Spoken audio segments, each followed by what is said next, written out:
What's up, everybody? I'm out here at Joe Brown Park, and I want to show you guys something that Black Star sold to the city of New Orleans. It's a generator connection cabinet. Let's flip that around. You guys see that stainless steel cabinet right there?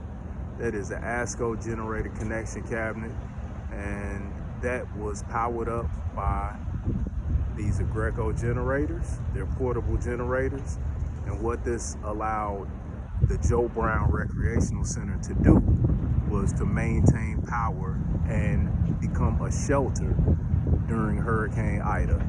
I think everything worked out great. Thanks to Diamond Electric, thanks to ASCO, thanks to everybody involved in this process.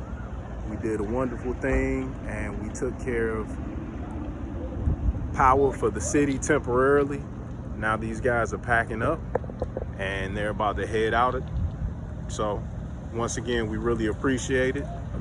Thank you guys.